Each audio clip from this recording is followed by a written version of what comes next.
Most heartfelt greetings and salutations, theydies and gentlethems. I eagerly welcome you to Sturgeons' most premier station, DuskLight Radio, hosted by yours truly, the incorporeal, infinitesimal, iridescent Everett J. Blackwell. Perhaps you know of us. We organized the first interdimensional cowboy standoff for Sturgeon. Folks would gather far and wide to see who would be the quickest draw in this or any land. Our finest champion was Dominic Cruz, whose entire slogan was, "I just don't care, bro." And he didn't. In fact, he didn't care to such a degree that he achieved a totally zen state of mind and didn't need to actually draw his gun in the physical realm to win. Now, see, his spiritual self would do it and crush the opponent's will entirely. Dominic won 7 straight standoffs until he came up against Crawshak, the eldritch space commie. Crawshak was a being of pure malice and indescribable terror, but he also still believed in the ideas of Karl Marx, strangely. People used to pass by him and say that he smelled faintly of urine. I wouldn't know. When Dominic squared off with Crawshak, his spiritual self was devoured and Crawshak became eternal champion after declaring, in a horrific and booming voice, that all are champions and all are treated equally. When the sky darkens and I return, it will not be with hatred, but a smothering sense of unification under our umbrella. We still hold underground tournaments, though. But I know you won't tell anyone. You guys are cool, right? If you're just joining us, first of all, welcome and do not skip. I promise each of these are unique in their own way. We don't use IGN walkthroughs to find the secret chests containing unique anecdotes for nothing, you know. Anyway, I'm DuskLight's main and most fabulous half-dead host. My job at this fine radio station is to bring you some of the most twisted, interesting, and downright bizarre tales that I and my wonderful many-legged runners collect from the far corners of Sturgeon and beyond. Some of them will make you laugh, some will make you cry, and some will make you hire a car from the always dimly lit car rental service on the border Sturgeon's coastal bay. You know the one. We make nice cars. You'll go in, ask the attendee missing their left nostril and 2 front teeth that you want their most efficient and shimmering car. Now, you meant to say fastest and coolest, but you stick by your words. They cock their head to the side, and it keeps going. Vertebrae split and their head lops onto the shoulder, still observing you as a key protrudes from between their front teeth. No other dialogue or money is exchanged. You both know that a deal has been made.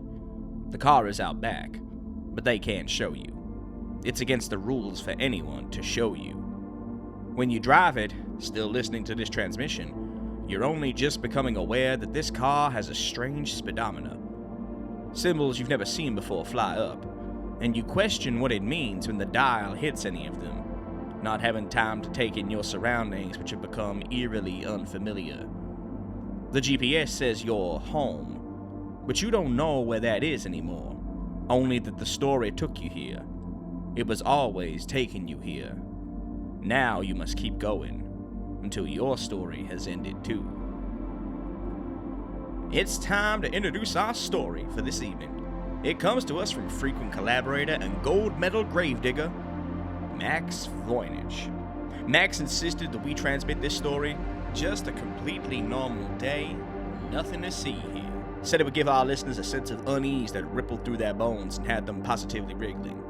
He's actually standing by right now, standing outside the recording booth, just smiling and waving. Always waving. Hi, Max. He doesn't respond. He did say before we came on the air that he'd find the one wriggling the hardest and seek him out for a polite but firm conversation. He said that the wriggling was a message he had to interpret, and that I was doing her work for Sturgeon, and that I would understand in soon time. Nice guy, that Max. A little bit strange, but nice. If you like his work, make sure to check out his other stories on the channel, his subreddit, and his podcast, which are linked below. Special thanks must be given first to Mandy Mo for rendering yours truly in the beauteous image you see when you look at our page. Next, DuskLight bows at the altar of Trevor Henderson, the man behind Siren Head, for allowing DuskLight to use some of the images he's captured of various abominations. We thank you for joining us on another premiere, and to all our loyal listeners who keep joining in, the more of you that join, the more I will recognize and shout out. Today it's Colin, Penny, Jason, and Gamma. Y'all are appreciated. Our cast today features our janitor and narrator TJ Lee, a man who is apparently allergic to work and cleaning out the tapeworm traps. Bastard. And of course, lest we forget, some of the music you hear is provided by the Dark Somnium, with gracious thanks. With that, the sun has set and dusk has crawled into the studio once more. Whether you're working, prepping to sleep, or evading the formless void that will one day consume us all, Blackwell is here to soothe your ears and captivate your soul. Now, close your eyes and take a deep breath. The scene has been set and the light is on. It's time to walk towards it.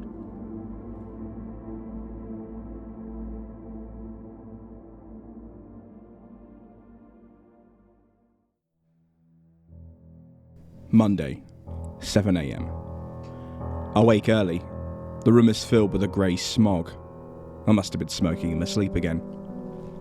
My wife sleeps next to me, oblivious. I try and look for the cigarette butts. Nowhere to be found. Peer out the window. Mr. Rawlins stands in the front garden, in his tattered old suit, staring back up at me. He sways slightly, old age I guess, and raises a hand in a half wave, half salute. I don't wave back. 7:30 a.m. I make breakfast for the kids, who are already at the dinner table. Always earlier than me. Always. I make a joke that their pops is getting old, huh? The teenagers aren't meant to be up before noon. They're silent. I don't think they get the joke. I pour cornflakes into 2 bowls, and then add milk until it nearly reaches the lip.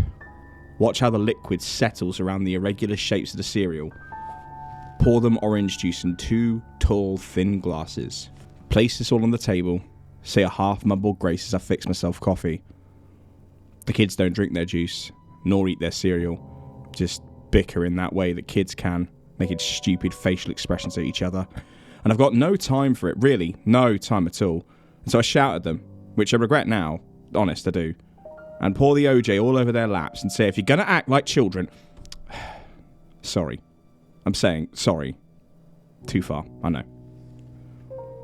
7:45 a.m. My wife's adorable. So sleepy. Like a little dormouse. I pick her up and have to, can you believe it, carry her downstairs. 8 a.m. I walk to work. It does not take very long. 8:30 a.m. I make small incisions on the soft pad of each of my fingertips so that I wince whenever I hold a pen or press a key on a keyboard. 9 a.m. Roger comes into work. We spend the first hour or so going over the cargo. He wears plastic gloves and I use my bare hands, and he says that's gross, that's weird. And I argue that, look, if you've got such a problem with it, why aren't you fucking call head office and whine to them? That shuts him up. We make our notes, tick all the correct boxes. 10 a.m. Roger goes upstairs to get us coffee, and someone from upper management comes downstairs. They knock 3 times on the door. It's them. They've come again. They run their hands over the cargo that's on the table in front of me, take their time, savour the cool surface, say they would very much like this one. They would like it very much indeed. I let them have it, mark the required boxes, delete the required files, update what needs to be updated. 10:30 a.m. I get a text. We are watching. We are waiting. There is something that crawls beneath that we have to liberate, and our skin is a cage and our mouths are pretty flowers. Wrong number, I guess. 11 a.m. I watch videos on my phone during my coffee break. In the last 5 minutes before I head back downstairs, I make small incisions in the palms of my hands and lap at them like deer at a salt lick. It does not escape my attention, trust me, that there have been those from history with those very wounds. In fact, maybe the most important man of all, and it gives me some satisfaction to know that he too, the wise and the just and the lamb, felt the same pain whenever he wriggled his fingers. 11:30 a.m. I sneezed 3 times in a row. 1, 2, 3. Can you believe it? Just like that. 12 p.m. Delia has a few choice words for me. I've been slacking. I'm not paying attention to my job. I smell a little funny. Blah, blah, fucking blah. Delia! What a bitch. What a bitch. Say it with me. All one word. What a bitch. Yeah, sure, Delia. I smirk, giving her that rare and wry wit I'm known for. Yeah, sure, I'll pay more attention. She has no fucking clue what she's talking about. 1 p.m. Lunch break. I have my favourite, meatballs and no sauce. Just 5 little meat dumplings that I eat by holding them in my mouth until I begin to salivate, and I can feel the spit in the gutters of my mouth, warm and with the fragrance of uncooked flesh, and I sit like that with my eyes closed or half rolled back in my head. That is until Delia, you guessed it, tells me to move on, to keep working. She is a nightmare. 1:30 p.m. A human head remains conscious for about 20 seconds after being decapitated. 2 p.m. I catch someone from upper management watching through a window as I work. I wave back with the limp hand at the cargo. Hello. The wrist is all stiff, to be expected, but I think they get the joke. 2:30 p.m. Upper management take me into a little room upstairs for a quick chat.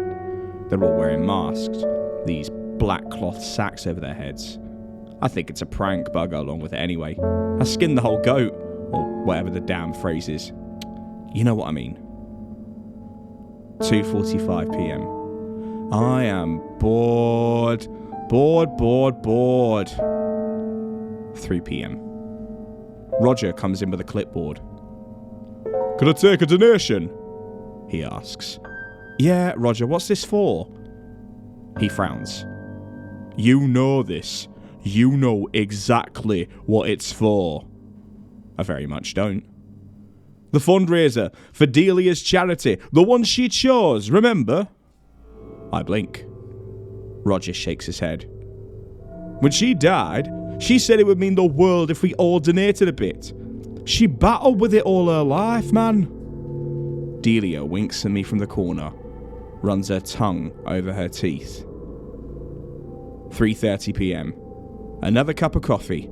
I'm some sort of coffee machine. 4 p.m. I daydream about flaying the skin of my feet and my wrists, little ribbons, and I imagine them all in a mess on the floor like the curly bits of sawdust or potato peel in the bin. That makes me think of my wife, who's probably cooking dinner right now, probably working on making sure her handsome hunk of a husband is going to be well fed. I think about putting my head in an open door frame and paying someone good money to slam the door on my head over and over and over and over and over again.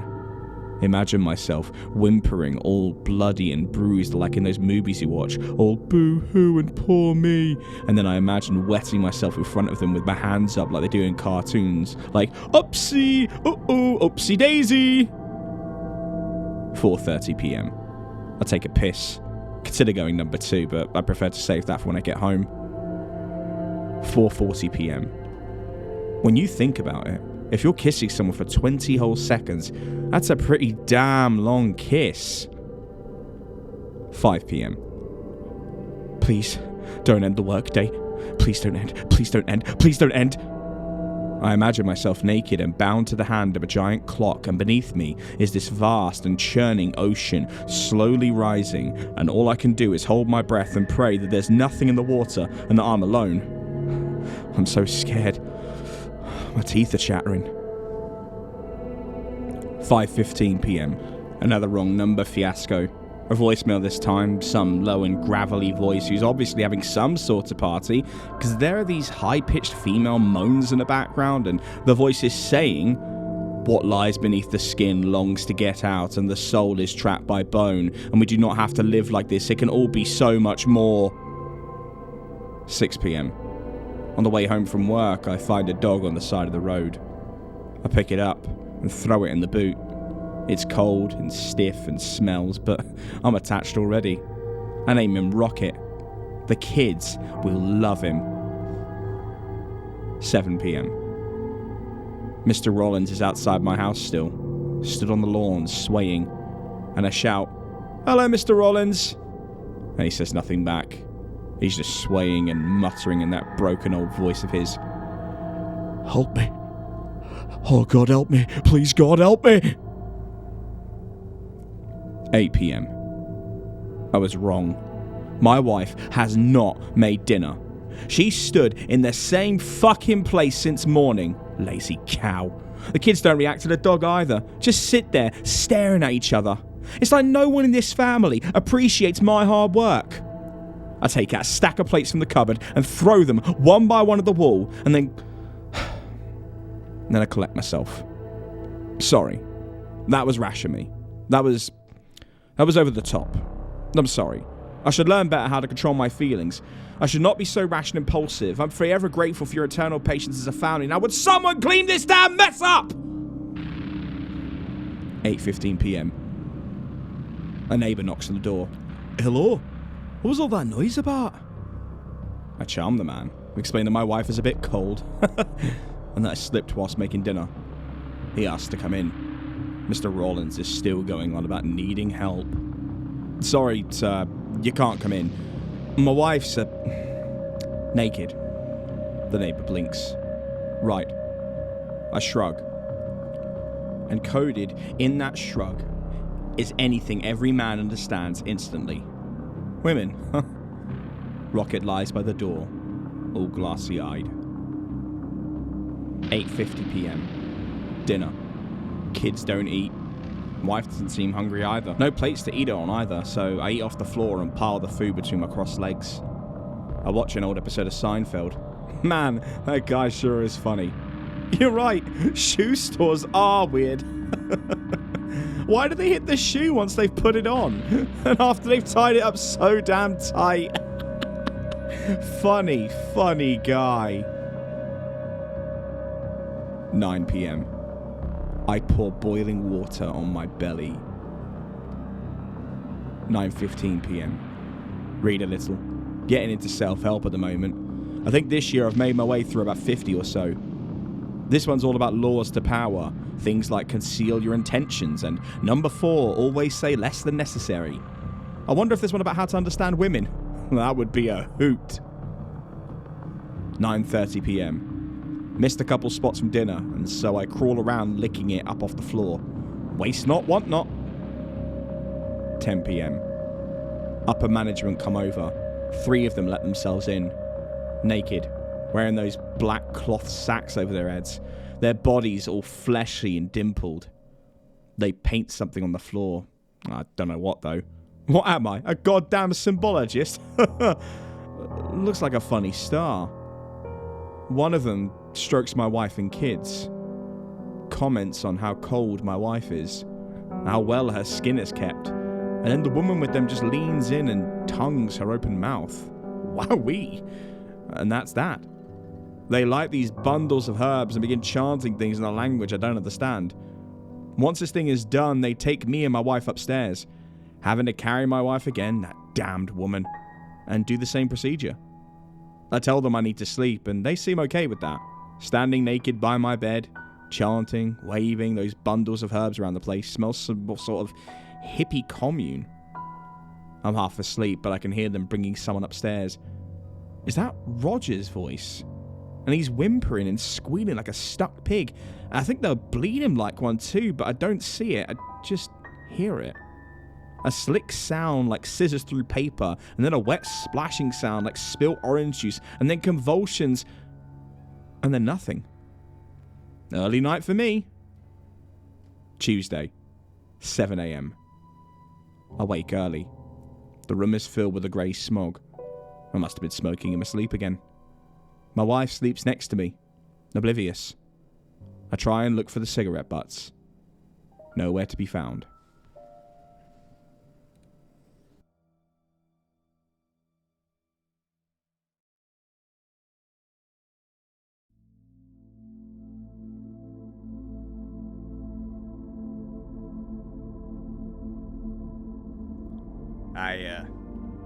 I don't know what we listen to, but my ears feel fuzzy, and I think I may need to go get a dog called Rocket, or maybe a drink, or a cigarette, and Did we talk about this already? Max is staring at me through the recording booth window. He's smiling and banging his head against the glass. He's been banging his head for some time now. I can't see eyes anymore, just red. He wrote something in the blood. Happy and we know it. If you enjoyed this video, be sure to check out some of our other transmissions. We're adding them regularly, and we'd love to have you as part of the DuskLight family by subscribing, hitting the bell of despair, it's just the normal bell, but adding stuff like that is nice, and leave a comment with stories you'd love for my many-legged brothers to find. Special shout out to Ruben, aka the Cryptid Waffle, for their fan art of yours truly that you're seeing right now. And they even rendered Baron von Scalington, my pangolin. You have my thanks. Please consider following them on Instagram at cryptid_waffle. We love fan art at DuskLight, and it warms my black heart to see it. And one last time, listeners, close your eyes and breathe with me. Remember, no matter how bad things are, how rough your day is, how much things seem bleak right now, you can always come here. DuskLight will be here to provide you with some respite. Drink some water, sleep in a little longer, treat yourself to some takeout food. You deserve it. You matter, and you are loved. I'll see you again when the sun sets and dusk enters the station.